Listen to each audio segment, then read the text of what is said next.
Assalamualaikum warahmatullahi wabarakatuh. Halo semuanya, perkenalkan nama gue Aman. Di sini gue bakal ngasih tips and trick dalam public speaking. Mungkin banyak yang nanya, apa sih itu public speaking?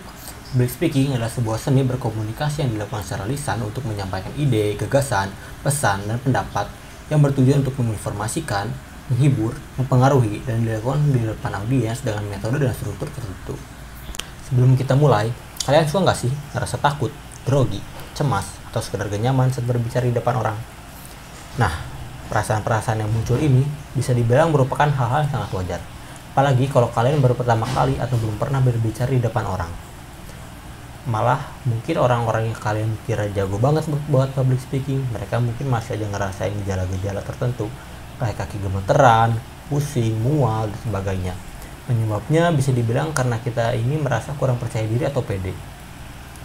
Biasanya mereka itu merasa takut dan overthinking.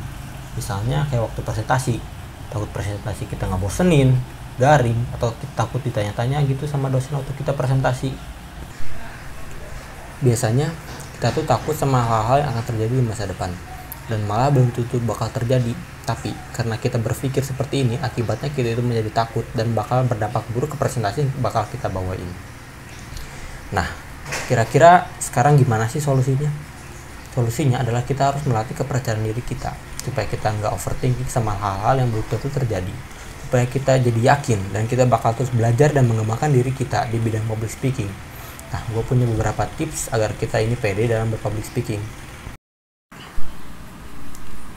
Yang pertama, cari cara agar tubuh kita itu rileks dan nggak gemeteran.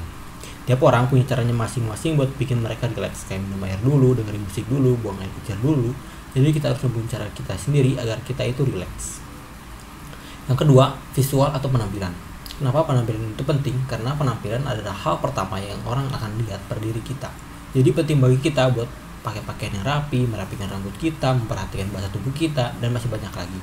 Kalau di video, misalnya bisa pindahin angle kamera kayak gini. Yang ketiga, kenali audiens kita sebelum kita presentasi. Kita bisa mengenali audiens kita. Kita bisa mencari tahu orang-orang yang bakal ngedengerin kita nanti supaya bahasa kita lebih bisa diterima oleh mereka. Jokes-jokes kita bisa masuk di mereka dan supaya kita rileks karena sudah mengetahui siapa audiens kita nanti. Yang keempat, memahami materi. Penting bagi kita buat memahami materi yang akan kita sampaikan. Hal ini membuat diri kita menjadi lebih percaya diri dan meningkatkan kemungkinan presentasi kita akan berjalan dengan sukses. Yang kelima, latihan. Intinya tuh latihan. Sebelum kita ngomong di depan umum, semakin sering kita latihan, semakin kita tahu di mana kekurangan dan kelebihan kita. Semakin sering kita latihan juga bikin kita makin percaya diri. Yang keenam dan yang terakhir, mungkin rasanya tuh bakal kurang enak buat didengar, tapi kita itu harus nerima apapun yang terjadi, termasuk kegagalan itu sendiri. Mungkin buat banyak orang yang ketika mereka gagal bisa bikin mereka trauma dan gak mau nyoba lagi berbicara di depan umum. Jadi solusi dari gua itu satu aja. Mungkin sekarang kita bisa gagal dalam presentasi, gagal dalam project, tapi bukannya kegagalan tersebut adalah hal yang normal. Walaupun kita sering gagal, coba lagi dan jangan nyerah. Yang penting itu kita berprogres. Setelah kita gagal atau berhasil, kira-kira hal apa yang harus kita kembangkan dan bagaimana kita mengembangkan hal tersebut.